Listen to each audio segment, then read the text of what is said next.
Olá a todos, olá você que acompanha comigo o Evangelho do Dia. Que alegria ser alimentado pela Palavra de Deus e poder tirar forças para realizar tudo o que devemos realizar no dia em Deus. Bem, hoje nós vamos refletir o Evangelho de São João, no capítulo 10, versículos de 22 a 30. Então vamos a esta palavra que Deus tem para nós hoje. Celebrava-se em Jerusalém a festa da dedicação do templo. Era inverno. Jesus passeava pelo templo, no pórtico de Salomão. Os judeus rodeavam-no e disseram: Até quando nos deixarás em dúvida? Se tu és o Messias, dize-nos abertamente. Jesus respondeu: Já vo-lo disse, mas vós não acreditais. As obras que eu faço em nome do meu Pai dão testemunho de mim. Vós, porém, não acreditais, porque não sois das minhas ovelhas. As minhas ovelhas escutam a minha voz, eu as conheço e elas me seguem. Eu dou-lhes a vida eterna e elas jamais se perderão, e ninguém vai arrancá-las de minha mão. Meu Pai, que me deu estas ovelhas, é maior que todos, e ninguém pode arrebatá-las da mão do Pai. Eu e o Pai somos um. Palavra da salvação, glória a vós, Senhor. Devemos dar glória a Deus, porque é palavra de vida eterna, palavra que nos salva sempre, sempre. Mas salva se ouvirmos o que Deus está dizendo.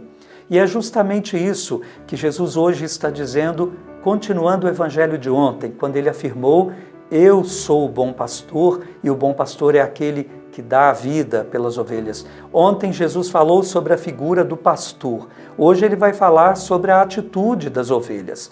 Então, não é todo mundo que é ovelha desse bom pastor. Eu penso que você quer ser, não é? Sempre ovelha deste rebanho de Cristo. Pois bem, então a gente ouviu as condições.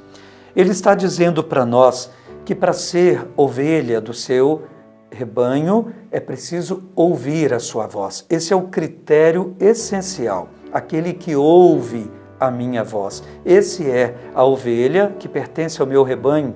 E por que Jesus está falando isso? Porque os judeus estavam ali querendo saber, estavam provocando Jesus para se revelar. Eles estavam querendo saber: você é o Messias ou não? Mas eles entendiam o Messias muito numa vertente política, que viria para restaurar o poder político de Israel. Israel vivia escravo, agora na servidão, numa espécie de colonialismo de Roma. Pagavam altos impostos a Roma, não tinham liberdades, e eles tinham essa expectativa de o Messias vir e dar a eles essa libertação política. Até o autor sagrado, João, ele fala que a festa se celebrava em Jerusalém, era a festa da dedicação do templo. Isso remete lá ao tempo de Judas Macabeu, que foi um grande libertador de Israel em um período passado da sua história. Será que ele seria então esse político libertador, esse Messias político? Jesus vai dizer então que eles já deveriam saber que sim, que ele era o Messias. Ele tem falado a respeito de si, e essas figuras todas que ele descreve pertencem ao Messias verdadeiro. E o pastor, por exemplo, o Messias encarnaria essa figura do pastor verdadeiro. Já deviam saber, mas não creem nele. E não creem por quê? Porque, na verdade, não querem escutar o que ele diz. Querem atitudes segundo o projeto deles, não segundo o projeto de Deus. O projeto de Deus não passava pelo tipo de libertação que eles imaginavam, ia muito mais além, porque a libertação atingiria o homem por dentro, não só por fora. Seria uma libertação muito maior do que eles supunham, porque libertaria o homem do pecado, e ao libertar o homem do pecado, libertaria também as estruturas do pecado. Não adianta querer libertar em primeiro lugar as estruturas, porque se o pecado continuar morando com o homem, apenas haverá uma troca de poder, de grupo, não haverá libertação verdadeira.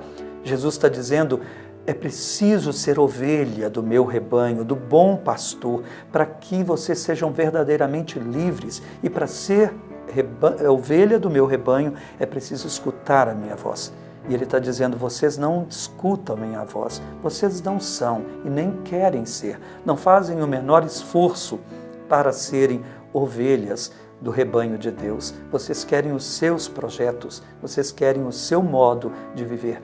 E Jesus vai dizer então, não adianta com essas palavras, ele nos faz concluir, não adianta só dizer, acreditar que Deus existe para ser ovelha do rebanho de Deus, não é? Acreditar que Deus existe é possível sem ter uma fé transformadora, uma fé que converte a pessoa. Então é muito mais além. Pode alguém que pensa numa lógica de acumulação de bens dizer que ouve a voz do bom pastor? Pode uma pessoa que é infiel, corrupta, uma pessoa que mente, dizer que é do rebanho de Jesus? Não, ela não está escutando a voz do bom pastor. Ela pode até pensar que Deus existe, acreditar nisso, mas se não ouve o que Ele diz, fazendo o que essa voz diz para fazer, Ele não é. Então, meus irmãos, só nos cabe pedir, esse Deus que se interessa por quem quer ser ovelha, pedir para sermos de verdade ovelha do seu rebanho. O prêmio é maravilhoso, eu darei a vida eterna às minhas ovelhas. Vale a pena ser, porque uma vez que nos tornamos ovelhas dele, nunca mais, nem a morte, poderá tirar-nos das suas mãos. Rezemos então. Deus, nosso Pai, nós queremos ser de verdade ovelhas do rebanho de Cristo.